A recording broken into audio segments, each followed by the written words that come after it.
Hello everybody, welcome back to the channel. So today we'll be continuing my read aloud of The Clockwork Angel from the Infernal Devices trilogy by Cassandra Clare. And today we'll be continuing with chapter 5. But before we begin the reading, I just have to make the quick disclaimer that I don't own any of the text being presented here, nor am I trying to present any of the text as my own. This is all simply a read aloud that I'm doing on the channel for entertainment purposes, and everything is in fair use. And of course, everything in the Infernal Devices trilogy is owned by Cassandra Clare. So this is the Infernal Devices Clockwork Angel by Cassandra Clare. Chapter 5, The Shadowhunters Codex. Dreams are true while they last. And do we not live in dreams?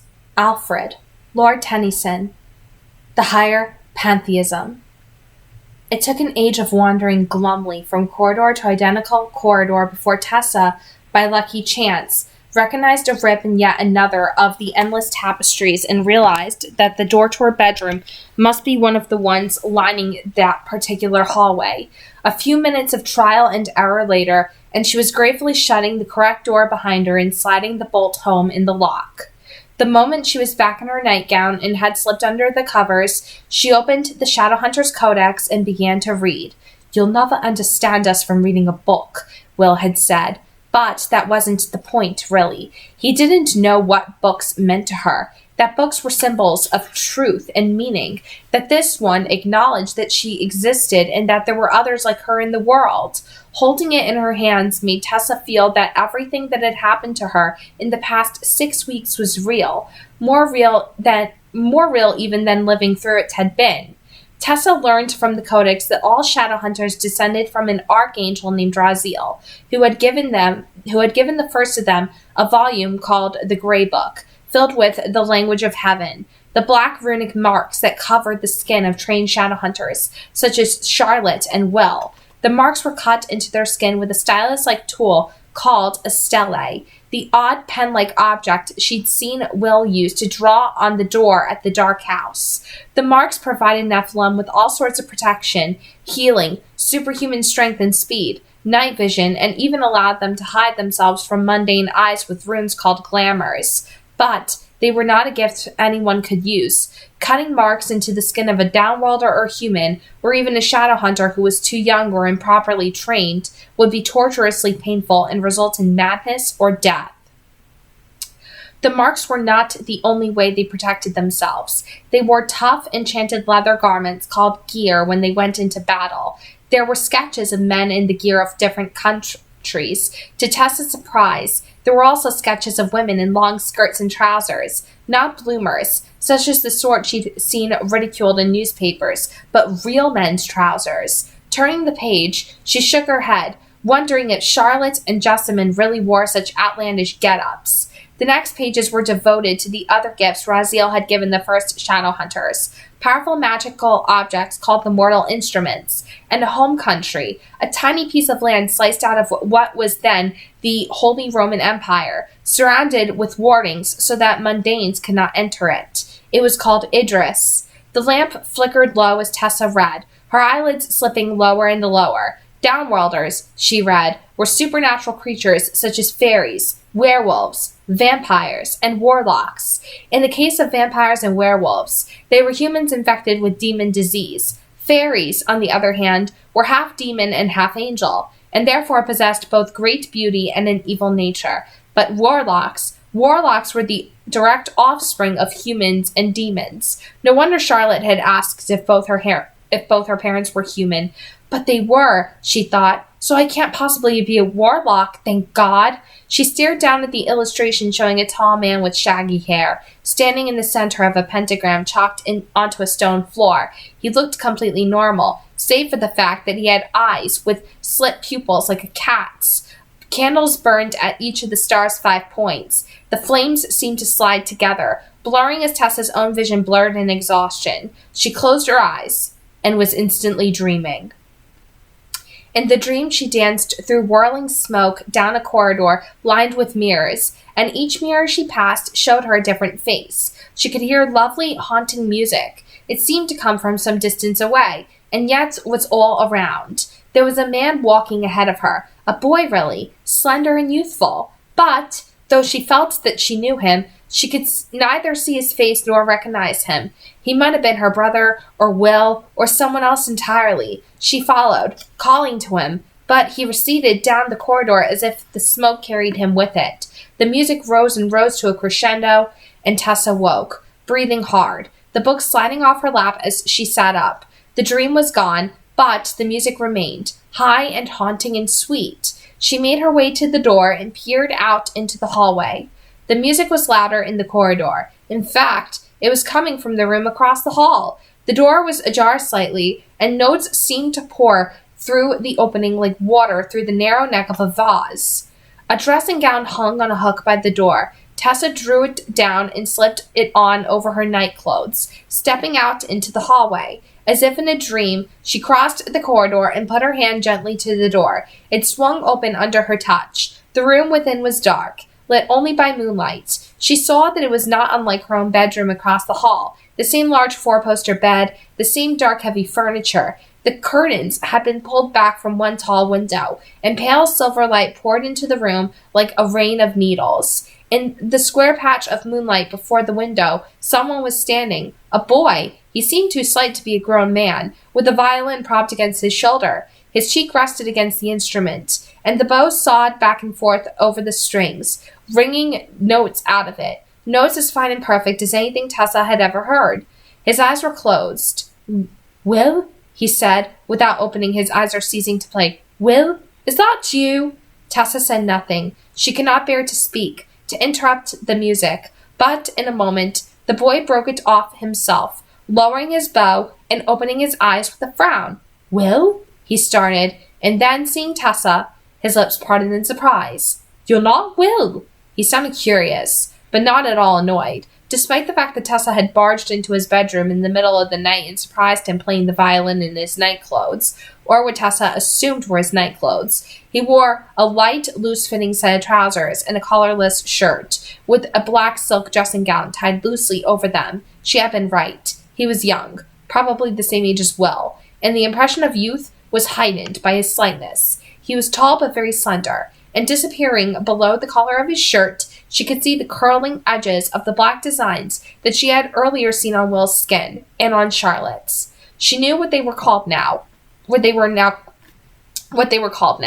Marks, and she knew what they made him. Nephilim, the descendant of men and angels. No wonder that in the moonlight his pale skin seemed to shine like Will's witchlight. His hair was pale silver as well, as were his angular eyes. "I'm so sorry," she said, clearing her throat. The noise sounded terribly harsh to her, and loud in the silence of the room. She wanted to cringe. I didn't mean to come in here like this.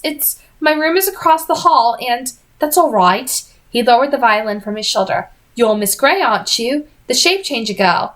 Will told me a bit about you." "Oh," Tessa said. "Oh?" The boy's eyebrows rose. "You don't sound terribly pleased that I know who you are." "It's that I think Will is angry with me," Tessa explained. "So whatever he told you," he laughed. "Will is angry with everyone," he said. "I don't let it color my judgment." Moonlight spilled off the polished surface of the boy's violin as he turned to lay it down on top of the wardrobe, the bow beside it. When he turned back to her, he was smiling. "I should have introduced myself earlier," he said. "I'm James Costes. Please call me Jim. Everyone does." "Oh, you're Jim. You weren't at dinner," Tessa recalled. "Charlotte said you were ill. Are you feeling better?" He shrugged. "I was tired, that's all." "Well, I imagine it must be tiring, doing what you all do." Having just read the Codex, Tessa felt herself burning up with questions about Shadowhunters. Will said you came from a long way away to live here. Were you in Idris?" He raised his eyebrows. "You know of Idris? Or did you come from another institute? They're in all the big cities, aren't they? And why to London?" He interrupted her, bemused. "You ask lots of questions, don't you? My brother always says curiosity is my besetting sin. Since gone, it isn't the worst one." He sat down on the steamer trunk at the foot of the bed and regarded her with a curious gravity. "So go ahead. Ask me whatever you want. I can't sleep anyway, and distractions are welcome." Immediately, Will's voice rose up in the back of Tessa's head. Jem's parents had been killed by demons. But I can't ask him about that, Tessa thought. Instead, she said, "Will told me you came from very far away. Where did you live before? Shanghai, Jem said. You know what that is? China, said Tessa with some indignation. Doesn't everyone know that? Jem grinned. You'd be surprised. What were you doing in China? Tessa asked, with honest interest. She couldn't quite picture the place Jem was from. When she thought of China, all that came to mind was Marco Polo and tea. She had the sense that it was very, very far, as if Jem had come from the ends of the earth, east of the sun and west of the moon. Aunt Harriet would have said, I thought no one went there but missionaries and sailors. Shadowhunters live all over the world. My mother was Chinese. My father was British. They met in London and moved to Shanghai when he was offered the position of running the institute there.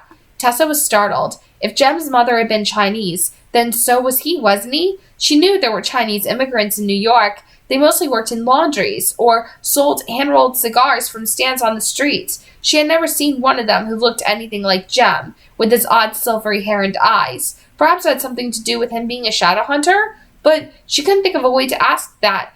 Didn't seem horrendously rude. Fortunately, Jem didn't seem to be waiting for her to continue the conversation. I apologize for asking, but your parents are dead, aren't they? Did Will tell you that? He didn't need to. We orphans learn to recognize one another. If I might ask, were you very young when it happened? I was 3 when they died in a carriage accident. I hardly remember them at all, only in tiny flashes, the scent of tobacco smoke or the pale lilac of my mother's dress. My aunt raised me, and my brother, Nathaniel. My aunt, though, at this, to her surprise, her throat began to tighten. A vivid picture of Aunt Harriet came to her mind, lying in the narrow brass bed in her bedroom, her eyes bright with fever, not recognizing Tessa at the end and calling her by her mother's name, Elizabeth. Aunt Harriet had been the only mother Tessa had really ever known. Tessa had held her thin hand while she died, there in the room with the priest. She remembered thinking that now she truly was alone. She died recently. She took a fever unexpectedly. She never had been very strong. I'm sorry to hear that, Jem said, and he genuinely did sound sorry.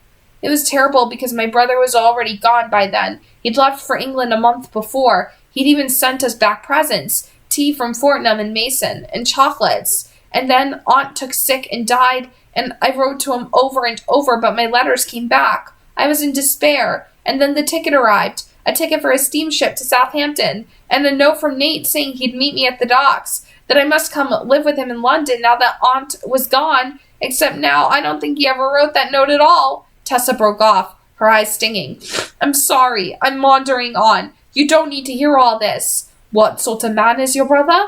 What is he like? Tessa looked at Jem with a little surprise. The others had asked her what he might have done to get himself into this current situation, if she knew where the Dark Sisters might be keeping him, if he had the same powers she did, but no one had ever asked what he was like.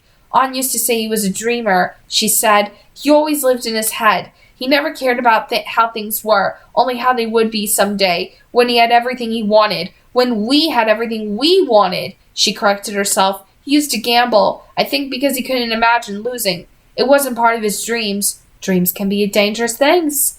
No, she shook her head. I'm not saying it right. He was a wonderful brother. Charlotte was right. It was easier to fight back tears if she found something, some object to fix her gaze on. She stared at Jem's hands. They were slender and long, and had the same design on the back of his hand that Will did, the open eye. She pointed at it. What's that meant to do? Jem seemed not to notice she had changed the subject. It's a mark. You know what those are? He held his hand out to her palm, down. This one is the voyance. It clears our sight, helps us to see downwards. He turned his hand over and drew up the sleeve of his shirt. All along the pale inside of his wrist and inner arm were more of the marks, very black against his white skin. They seemed to thread with the pattern of his veins, as if his blood ran through the marks too. For swiftness, night vision, angelic power, to heal quickly, he read aloud. Though the names are more complex than that, and not in English. Do they hurt? They hurt when I received them. They don't hurt at all now. He drew his sleeve down and smiled at her. Now, don't tell me that's all the questions you have. Oh, I have more than you think. Why can't you sleep? She saw that she had caught him off guard. A look of hesitancy flashed across his face before he spoke. But why hesitate? She thought. He could always lie, or simply deflect, as Will would have. But Jem, she sensed instinctively, wouldn't lie. I have bad dreams. I was dreaming too, she said. I dreamed about your music. He grinned. A nightmare then? No, it was lovely. The loveliest thing I've heard since I came to this horrible city. London isn't horrible, Jem said equably. You simply have to get to know it. You must come with me out into London someday. I can show you the parts of it that are beautiful, that I love, singing the praises of our fair city. A light voice inquired. Tessa whirled and saw Will, leaning against the frame of the doorway. The light from the corridor behind him outlined his damp-looking hair with gold. The hem of his dark overcoat and his black boots were edged with mud, as if he had just come from outdoors, and his cheeks were flushed. He was bareheaded, as always. We treat you well here, don't we, James? I doubt I'd have that kind of luck in Shanghai. What do you call us here, there again? Yangwazi, said Jem, who appeared unsurprised by Will's sudden appearance. Foreign devils. Hear that, Tessa? I'm a devil. So are you. Will unhitched himself in the doorway and sauntered into the room. He flung himself down onto the edge of the bed, unbuttoning his coat, and had his shoulder cape attached to it, very elegant, lined in blue silk. Your hair's wet, Jem said. Where have you been? Here, there, and everywhere. Will grinned. Despite his usual grace, there was something about the way he moved, the flush on his cheeks and the glitter in his eyes. Boiled as an owl, are you? Jem said, not without affection. Ah, Tessa thought. He's drunk. She'd seen her own brother under the influence of alcohol enough times to recognize the symptoms. Somehow, she felt obscurely disappointed. Jem grinned. Where have you been? The Blue Dragon? The Mermaid? The Devil Tavern, if you must know. Will sighed and leaned against one of the posts of the bed. I had such plans for this evening. The pursuit of blind drunkenness and wayward women was my goal, but alas, it was not to be. No sooner had I consumed my third drink in the devil, I was accosted by a delightful small flower-selling child, who asked me for 2 pence for a daisy. The price seemed steep, so I refused. When I told the girl as much, she proceeded to rob me. A little girl robbed you? Tessa said. Actually, she wasn't a little girl at all, as it turns out, but a midget in a dress with a penchant for violence, who goes by the name of Six-Fingered Nigel. Easy mistake to make, Jem said. I caught him in the act of slipping his hand into my pocket, Will said, gesturing animatedly with his scarred, slender hands. I couldn't let that stand, of course. A fight broke out almost immediately. I had the upper hand until Nigel leaped onto the bar and struck me from behind with a pitcher of gin. Ah, said Jem, that does explain why your hair's wet. It was a fair fight, Will said, but the proprietor of the devil didn't see it that way. Threw me out. I can't go back for a fortnight. Best thing for you, Jem said unsympathetically. Glad to hear it's business as usual then. I was worried for a moment there that you'd come home early to see if I was feeling better. You seem to be doing perfectly well without me. In fact, I see you've met our resident shape-shifting mystery woman, Will said, glancing toward Tessa. It was the first time he'd acknowledged her presence since he'd appeared in the doorway. Do you normally turn up in gentlemen's bedrooms in the middle of the night? If I'd known that, I would have campaigned harder to make sure Charlotte let you stay. I don't see how what I do is your concern, Tessa replied, especially since you abandoned me in that corridor and left me to find my own way back to my room. And you found your way to Jem's room instead? It was the violin, Jem explained. She had me practicing. Ghastly wailing noise, isn't it? Will asked Tessa. I don't know how all the cats in the neighborhood don't come running every time he plays. I thought it was pretty. That's because it was, Jem agreed. Will pointed a finger accusingly in their direction. You're ganging up on me. Is this how it's going to be from now on? I'll be the odd man out? Dear God, I'll have to befriend Jessamine. Jessamine can't stand you, Jem pointed out. Henry, then. Henry will set you on fire. Thomas, Will suggested. Thomas, Jem began, and doubled up, suddenly racked with an explosive fit of coughing so violent that he slid from the steamer trunk to crouch on his knees. Too shocked to move, Tessa could only stare as well, his expansive drunkenness seeming to vanish in a split second, sprang off the bed and knelt down by Jem, placing a hand on his shoulder. James, he said quietly, where is it? Jem held up a hand to ward him off. Racking gasps shook his thin frame. I don't eat it. I'm all right. He coughed again, and a fine spray of red splattered the floor in front of him. Blood. Will's hand tightened on his friend's shoulder. Tessa saw the knuckles whiten. Where is it? Where did you put it? Jem waved his hand feebly toward the bed. On, he gasped.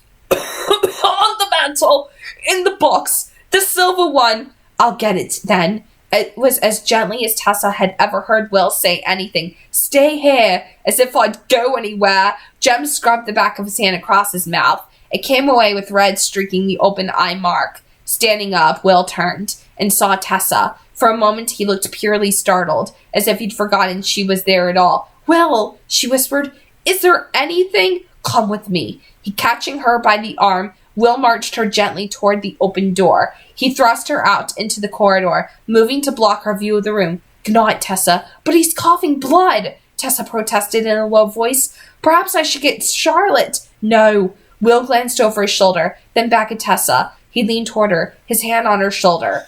She could feel every one of his fingers pressing into the flesh. They were close enough that she could smell the night air on his skin, the scent of metal and smoke and fog. Something about the way he smelled was strange, but she couldn't place exactly what it was. Will spoke in a low voice. He has medicine. I'll get it for him. There's no need for Charlotte to know about this. But if he's ill, please, Tessa. There was a pleading urgency in Will's blue eyes. It would be better if you said nothing about it. Somehow Tessa found she could not say no. All right. Thank you. Will released her shoulder and raised his hand to touch her cheek. So lightly she thought she almost might have imagined it. Too startled to say anything, she stood in silence as he closed the door between them. As she heard the lock slide home, she realized why she had thought something was odd when Will had leaned toward her. Though Will had said he'd been out all night drinking, though he'd even claimed to have had a pitcher of gin smashed over his head, there had been no smell of alcohol on him at all. It was a long time before Tessa could sleep again. She lay awake, the Codex open at her side, and the Clockwork angel ticking at her chest, and she watched the lamplight trace patterns across the ceiling. Tessa stood looking at herself in the mirror over the vanity table as Sophie did up the buttons on the back of her dress. In the morning light that streamed through the high windows, she looked very pale, the gray shadows under her eyes standing out in splotches. She had never been one to stare in mirrors, a quick glance to see that her hair was all right and that there were no spots on her clothes. Now she could not stop looking at that thin, pale face in the glass. It seemed to ripple as she looked at it. Excuse me, like a reflection seen in water, like the vibration that took her just before the change. Now that she had worn other faces, seen through other eyes, how could she ever say any face was really her own, even if it was the face she had been given at birth? When she changed back to herself, how was she to know there wasn't some slight shift in her very self, something that made her not who she was anymore? Or did it matter what she looked like at all? Was her face nothing but a mask of flesh, irrelevant to her true self? She could see Sophie reflected in the mirror as well. Her face was turned so that her scarred cheek was in the mirror. It looked even more awful in daylight. It was like seeing a lovely painting slashed to ribbons with a knife.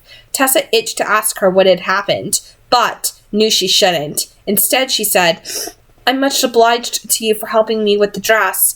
Pleased to be of service, miss. Sophie's tone was flat. I only wanted to ask, Tessa began. Sophie stiffened. She thinks I'm going to ask her about her face, Tessa thought. Out loud, she said, The way you talked to Will in the corridor last night. Sophie laughed. It was a short laugh, but a real one. I am permitted to speak to Mr. Herondale however I like, whenever I like. It's one of the conditions of my employment. Charlotte lets you make your own conditions? It's not simply anyone who can work at the Institute, Sophie explained. You need to have a touch of the sight. Agatha has it, and so does Thomas. Mrs. Bronwell wanted me right away when she knew I had it. Said she'd been looking for a maid for Miss Jessamine for simply ages. She warned me about Mr. Herondale, though. Said he'd likely be rude to me and familiar. She said I could be rude right back and nobody would mind. Someone ought to be rude to him. He's rude enough to everyone else. I'd warrant that's what Mrs. Bronwell thought. Sophie shared a grin with Tessa in the mirror. She was absolutely lovely when she smiled, Tessa thought. Scar or no scar. You like Charlotte, don't you? She said. She does seem awfully kind. Sophie shrugged. In the old house I was in service in, Mrs. Atkins, That was the housekeeper. She would keep track of every candle we used, every bit of soap we had. We had to use the soap down to a sliver before she'd give us a new bit. But Mrs. Bronwell gives me new soap whenever I want it. She said this as if it were a firm testament to Charlotte's character. I suppose they have a lot of money here at the Institute. Tessa thought of the gorgeous furnishings and the grandeur of the place. Perhaps, but I've made over enough dresses for Mrs. Bronwell to know she doesn't buy them new. Tessa thought of the blue gown Jessamine had worn to dinner the night before. What about Miss Lovelace? She has her own money, said Sophie darkly. She stepped back from Tessa. There, you're fit to be seen now. Tessa smiled. Thank you, Sophie. When Tessa came into the dining room, the others were already midway through breakfast. Charlotte in a plain grey dress, spreading jam onto a piece of toast. Henry half hidden behind a newspaper, and Jessamine picking daintily at a bowl of porridge. Will had a pile of eggs and bacon on his plate and was digging into them industriously, which Tessa couldn't help noting was unusual for someone who claimed to have been out drinking all night. We were just talking about you, Jessamine said as Tessa found a seat. She pushed the silver toast rack across the table toward Tessa. Toast? Tessa, picking up her fork, looked around the table anxiously. What about me? What to do with you, of course. Downwell just can't live in the Institute forever, said Will. I say we sell her to the gypsies on Hampstead Heath, he added, turning to Charlotte. I hear they purchase spare women as well as horses. Will, stop it! Charlotte glanced up from her breakfast. That's ridiculous! Will leaned back in his chair. You're right. They'd never buy her. Too scrawny. That's enough, Charlotte said. Miss Grey shall remain, if for no other reason than because we're in the middle of an investigation that requires her assistance. I've already dispatched a meeting to the Clave, telling them that we're keeping her here until this Pandemonium Club matter is cleared up and her brother is found. Isn't that right, Henry? Quite, Henry said, setting the newspaper down. The Pandemonium thinking is a top priority. Absolutely. You'd better tell Benedict Lightwood, too, said Will. You know how he is. Charlotte blanched slightly, and Tessa wondered who Benedict Lightwood might be. Will, today I'd like you to revisit the site of the Dark Sister's house. It's abandoned now, but it's still worth a final search, and I want you to take Jim with you. At that, the amusement left Will's expression. Is he well enough? He is quite well enough. The voice wasn't Charlotte's. It was Jem's. He had come into the room quietly and was standing by the sideboard, his arms folded across his chest. He was much less pale than he had been the previous night, and the red waistcoat he wore brought a slight tinge of color to his cheeks. In fact, he's ready when you are. You should have some breakfast first, Charlotte fretted, pushing the plate of bacon toward Jem. Jem sat and smiled at Tessa across the table. Oh, Jem, this is Miss Grey. We've met, Jem said quietly, and Tessa felt a rush of heat in her face. She couldn't help staring at him as he picked up a piece of bread and applied butter to it. It seemed hard to imagine that anyone quite so ethereal-looking could possibly eat toast. Charlotte looked puzzled. You have? I encountered Tessa in the corridor last night and introduced myself. I think I may have given her something of a fright. His silver eyes met Tessa's across the table, sparkling with amusement. Charlotte shrugged. Very well, then. I'd like you to go with Will. In the meantime today, Miss Grey, call me Tessa, Tessa said. I would prefer it if everyone did. Very well, Tessa, said Charlotte with a little smile. Henry and I will be paying a call on Mr. Axel Maltmain, your brother's employer, to see if he or any of his employees might have any information as to your brother's whereabouts. Thank you. Tessa was surprised. They had said they were going to look for her brother, and they were actually doing it. She hadn't expected that they would. I've heard of Axel Maltmain, said Jem. He was a Taipin, one of the big business heads in Shanghai. His company had offices on the Bund. Yes, said Charlotte. The newspapers say he made his fortune in imports of silk and tea. Bah! Jem spoke lightly, but there was an edge to his voice. He made his fortune in opium. All of them did. Buying opium in India, selling it to the Canton, trading it for goods. He wasn't breaking the laws, James. Charlotte pushed the newspaper across the table toward Jessamine. Meanwhile, Jessie, perhaps you and Tessa can go through the paper and make note of anything that might pertain to the investigation or be worth a second look. Jessamine recoiled from the paper as if it were a snake. A lady does not read the newspaper. The society pages, perhaps, or the theatre news. Not this filth. But you are not a lady, Jessamine, Charlotte began. Dear me, said Will. Such harsh truths so early in the morning cannot be good for the digestion. What I meant, Charlotte said, correcting herself, is that you are Shadowhunter first and the lady second. Speak for yourself, Jessamine said, pushing her chair back. Her cheeks had turned an alarming shade of red. You know, she said, I wouldn't have expected you to notice, but it seems clear that the only thing Tessa has to put on her back is that awful old red dress of mine, and it doesn't fit her. It doesn't even fit me anymore, and she's taller than I am. Can't, Sophie? Charlotte began vaguely. You can take a dress in. It's another thing to make it twice as big as it was to start with. Really, Charlotte? Jessamine blew out her cheeks in exasperation. I think you ought to let me take poor Tessa into town to get some new clothes. Otherwise, the first time she takes a deep breath, that dress will fall right off her. Will looked interested. I think she should try that out now and see what happens. Oh, Tessa said, thoroughly confused. Why was Jessamine being so kind to her suddenly when she'd been so unpleasant only the day before? No, really, it's not necessary. It is, Jessamine said firmly. Charlotte was shaking her head. Jessamine, as long as you live in the Institute, you are one of us, and you have to contribute. You're the one who insists we have to take in downworlders who are in trouble and feed and shelter them, Jessamine said. I'm quite sure that includes clothing them as well. You see, I will be contributing to Tessa's upkeep. Henry leaned across the table toward his wife. You'd better let her do it, he advised. Remember the last time you tried to get her to sort the daggers in the weapons room, and she used them to cut up all the linens? We needed new linens, said Jessamine, unabashed. Oh, all right, Charlotte snapped. Honestly, sometimes I despair of the lot of you. What have I done? Jem inquired. I only just arrived. Charlotte put her face into her hands. As Henry began to pat her shoulders and make soothing noises, Will leaned across Tessa toward Jem, ignoring her completely as he did so. Should we leave now? I need to finish my tea first, Jem said. Anyway, I don't see what you're so fired up about. You said the place hadn't been used as a brothel in ages? I want to be back before dark, Will said. He was leaning nearly across Tessa's lap, and she could smell that faint boy smell of leather and metal that seemed to cling to his hair and skin. I have an assignation in Soho this evening with a certain attractive someone. Goodness, Tessa said to the back of his head. If you keep seeing Six-Finger Nigel like this, he'll expect you to declare your intentions. Jem choked on his tea.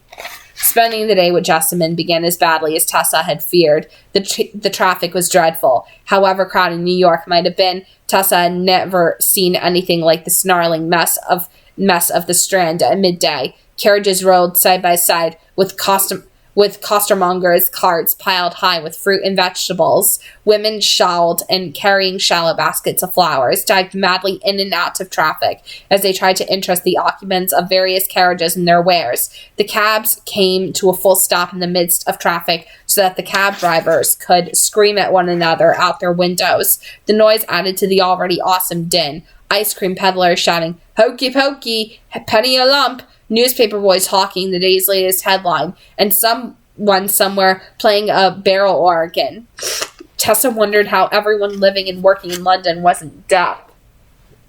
As she stared out the window, an old woman carrying a large metal cage full of fluttering, colorful birds stepped out alongside their coach. The old woman turned her head, and Tessa saw that her skin was as green as a parrot's feathers, her eyes wide and all black like a bird's, her hair a shock of multicolored feathers. Tessa started, and Jessamine, following her gaze, frowned. "Close the curtains," she said. "It keeps out the dust." And reaching past Tessa, Jessamine did just that. Tessa looked at her. Jessamine's small mouth was set in a thin line. "Did you see?" Tessa began. "No," Jessamine said, shooting Tessa what she had often seen referred to in the novels as a killing look.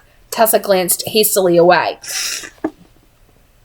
Things did not improve when they finally reached the fashionable West End. Leaving Thomas patiently waiting with the horses, Jessamine dragged Tessa in and out of various dressmakers' salons, looking at design after design, standing by while the prettiest shop assistant was chosen to model a sample. No real lady would let a dress that might have been worn by a stranger touch her skin.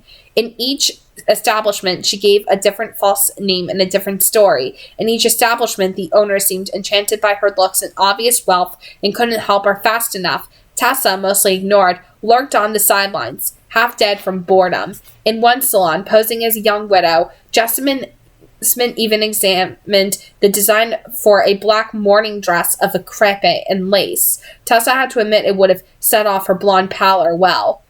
You would look absolutely beautiful in this, and could not possibly fail to make an advantageous remarriage, the dressmaker winked in a conspiratorial fashion. In fact, do you know what we call this design? The trap rebated. Jessamine giggled. The dressmaker smiled limpidly, and Tessa considered racing out into the street and ending it all by throwing herself under a horseman cab. As if conscious of her annoyance, Jessamine glanced toward her with a condescending smile. I'm also looking for a few dresses for my cousin from America, she said. The clothes there are simply horrible. She's as plain as a pin, which doesn't help, but I'm sure you can do something with her. The dressmaker blinked as if this were the first time she'd noticed Tessa, and perhaps it was. Would you like to choose a design, ma'am? The following whirlwind of activity was something of a revelation for Tessa. In New York, her clothes had been bought by her aunt, ready-made pieces that had to be altered to fit, and always cheap material in drab shades of dark gray or navy. She had never before learned, as she did now, that blue was a color that suited her and brought out her gray-blue eyes, or that she should wear rose-pink to put color in her cheeks. As her measurements were taken amidst a blur of discussion of princess sheets, cuirass bodices, and someone named Mr. Charles Worth, Tessa stood and stared at her face in the mirror, half waiting for the features to begin to slip and change, to reform themselves. But she remained herself, and at the end of it all, she had 4 new dresses on order to be delivered later in the week. 1 pink, 1 yellow, 1 striped blue and white with bone buttons, and a gold and black silk, as well as 2 smart jackets, one with darling beaded tulle adorning the cuffs. I suspect you may actually look pretty in the last outfit, Jessamine said as they climbed back up into the carriage. It's amazing what fashion can do. Tessa counted silently to 10 before she replied, I'm awfully obliged to you for everything, Jessamine. Shall we return to the Institute now? At that, the brightness went out of Jessamine's face. She truly hates it there, Tessa thought, puzzled more than anything else. What was so dreadful about the Institute? Of course its whole reason for existing was peculiar enough. Certainly, but Jessamine had to be used to that by now. She was a Shadowhunter like the rest. It's such a lovely day, Jessamine said, and you've hardly seen anything of London. I think a walk in Hyde Park is in order, and after that, we could go to Gunther's and have Thomas get ices for us. Tessa glanced out the window. The sky was hazy and gray, shot through with lines of blue where the clouds briefly drifted apart from one another. In no way would this be considered a lovely day in New York, but London seemed to have different standards for weather. Besides, she owed Jessamine something now, and the last thing in the world the other girl wanted to do, clearly, was go home. I adore parks, said Tessa. Jessamine almost smiled. You didn't tell Miss Grey about the cogs, Henry said. Charlotte looked up from her notes and sighed. It had always been a sore point for her that, however often she had requested a second, the Clave only allowed the Institute 1 carriage. It was a fine one, a town coach, and Thomas was an excellent driver, but it did mean that when the Institute's Shadowhunters went their separate ways, as they were doing today, Charlotte was forced to borrow a carriage from Benedict Lightwood, who was far from her favorite person, and the only carriage he was willing to lend her was small and uncomfortable. Poor Henry, who was so very tall, was bumping his head against the low roof. No, she said. The poor girl. She seemed so dazed already. I couldn't tell her that the mechanical devices we found in the cellar had been manufactured by the company that employed her brother. She's so worried about him. It seemed more than she'd be able to bear. It might not mean anything, darling, Henry reminded her. Mortmain and Company manufactures most of the machine tools used in England. Mortmain is really something of a genius. His patented system for producing ball bearings. Yes, yes. Charlotte tried to keep the impatience out of her voice, and perhaps we should have told her. But I thought it best that we speak to Mr. Mortmain first and gather what impressions we can. You're correct. He may know nothing at all, and there may be little connection. But it would be quite a coincidence, Henry, and I am very wary of coincidence. She glanced back down at the notes she'd made about Axel Mortmain. He was the only, and likely though, the notes did not specify illegitimate, son of Mr. Hollingworth Mortmain, who in a matter of years had risen from the humble position of ship's surgeon on a trading vessel bound for China to wealthy private trader, buying and selling spices and sugar, silk and tea, and, it wasn't stated, but Charlotte was in agreement with Jem on the matter, probably opium. When Dr. Mortmain died, his son Axel, at barely 20 years of age, had inherited his fortune, which he'd promptly invested in building a fleet of ships faster and sleeker than any others plying the seas. Within a decade, the younger Mortmain had doubled, then quadrupled, his father's riches. In more recent years, he had retired from Shanghai to London, had sold his trading ships, and had used the money to buy a large company that produced the mechanical devices needed to make timepieces, everything from pocket watches to grandfather clocks. He was a very wealthy man. The carriage drew up in front of one of a row of white terraced houses, each with tall windows looking out over the square. Henry leaned out of the carriage and read the number off a brass plaque affixed to the front gate post. "This must be it." He reached for the carriage door. "Henry," said Charlotte, placing a hand on his arm. "Henry, do keep in mind that what we talked about this morning, won't you?" He smiled ruefully. "I will do my best not to embarrass you or trip up the investigation. Honestly, sometimes I wonder why you bring me along on these things. You know I'm a bumbler when it comes to people." "You're not a bumbler, Henry," Charlotte said gently. She longed to reach out and stroke his face, push his hair back and reassure him. But she held herself back. She knew she had been advised enough times not to force on Henry affection he probably did not want. Leaving the carriage with the Lightwood's driver, they mounted the stairs and rang the bell. The door was opened by a footman wearing dark blue livery and a dour expression. "Good morning," he said brusquely. "Might I inquire as to your business here?" Charlotte glanced sideways at Henry, who was staring past the footman with a dreamy sort of expression. Lord knew what his mind was on. Cogs, gears, and gadgets, no doubt.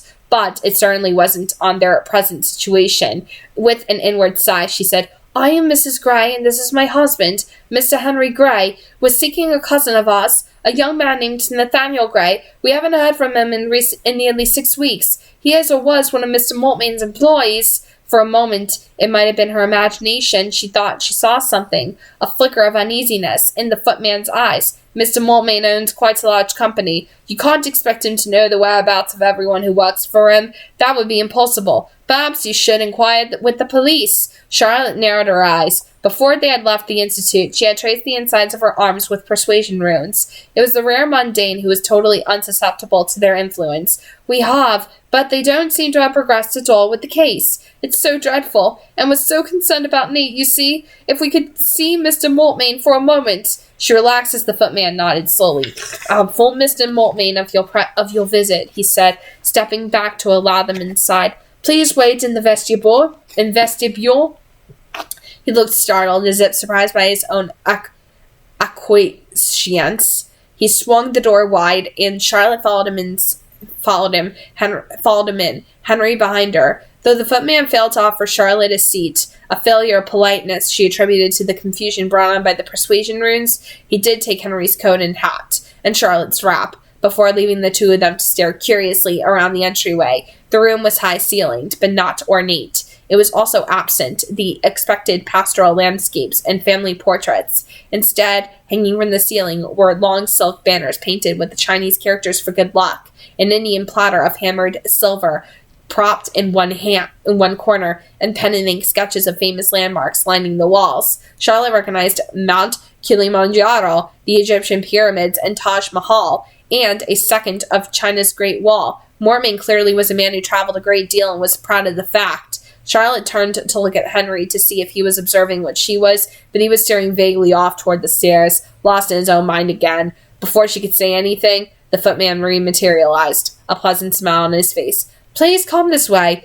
Henry and Charlotte followed the footman to the end of the corridor, where he opened a polished oak door and ushered them before him.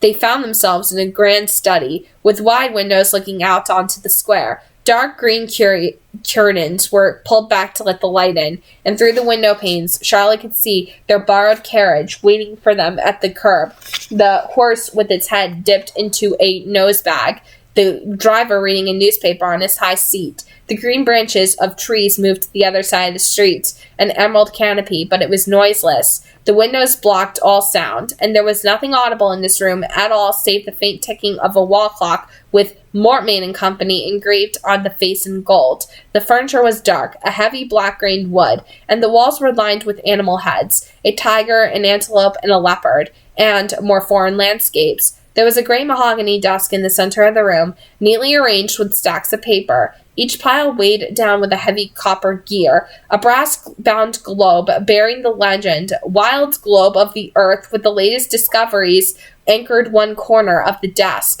The lands under the rule of the British Empire picked out in pinkish red. Charlotte always found the experience of examining mundane globes a strange one. The world was not the same shape as the one she knew. Behind the desk sat a man, who rose to his feet as they entered. He was a small, energetic-looking figure, a middle-aged man with hair graying suitably at the sideburns. His skin looked wind-burned, as if he had often been outside in rough weather. His eyes were a very, very light gray, his expression pleasant. Despite his elegant, expensive-looking clothes, it was easy to imagine him on the deck of a ship, peering keenly into the distance. "Good afternoon," he said.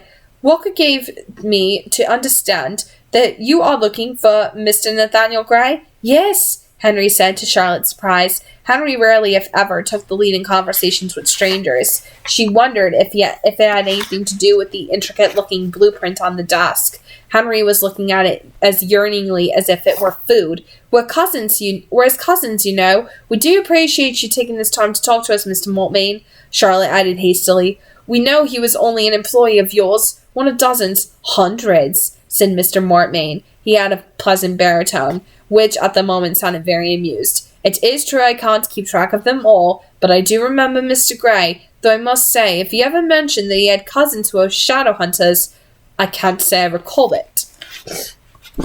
Okay, so obviously with this chapter, there's a lot that gets uncovered.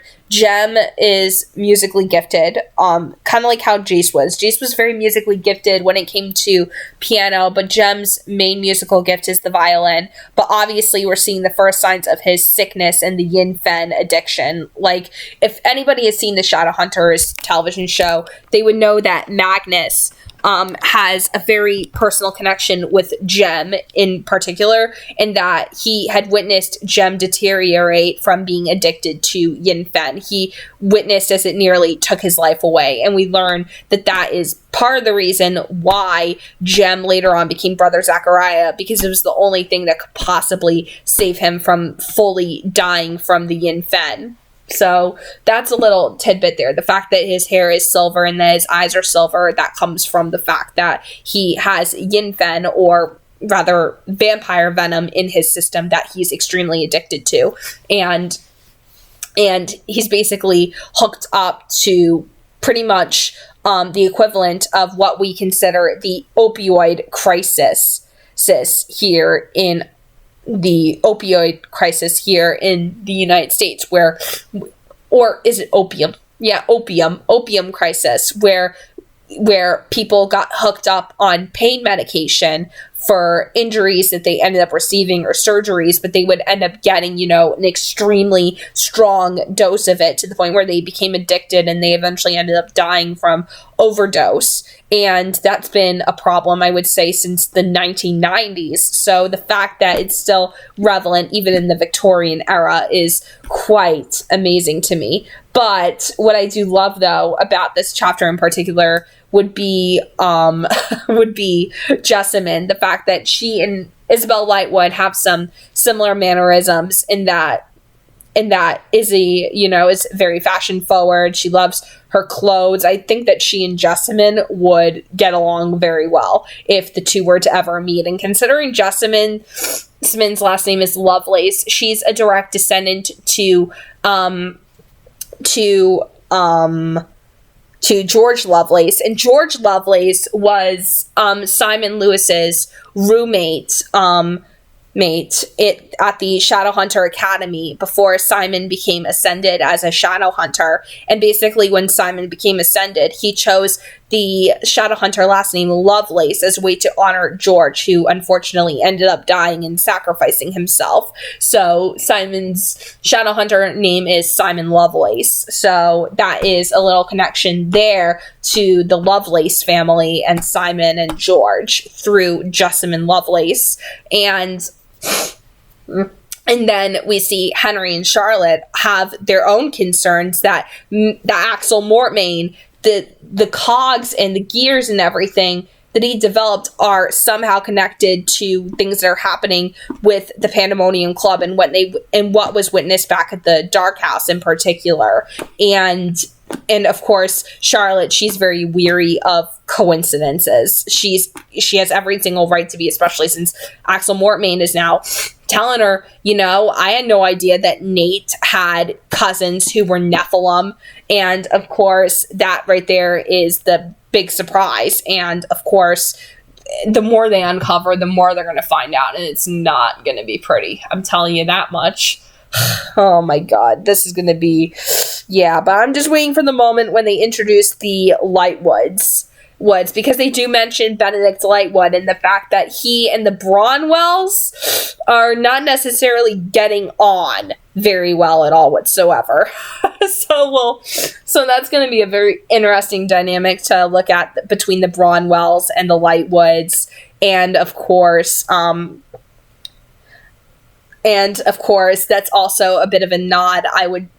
I could say the Shadowhunters show made to the Infernal Devices, because the Bronwells and the Lightwoods definitely how they were interacting with each other in the show when Lydia came in to take over as a temporary head of the New York Institute. And of course, Robert and Maris were very wary of the fact that she was just coming in, considering that she's not just, a Bronwell, she's also Clary's distant cousin, due to the Bronwells and the Fairchilds having that marital relationship, as we see here with Henry and Charlotte, who ran the London Institute all those years ago.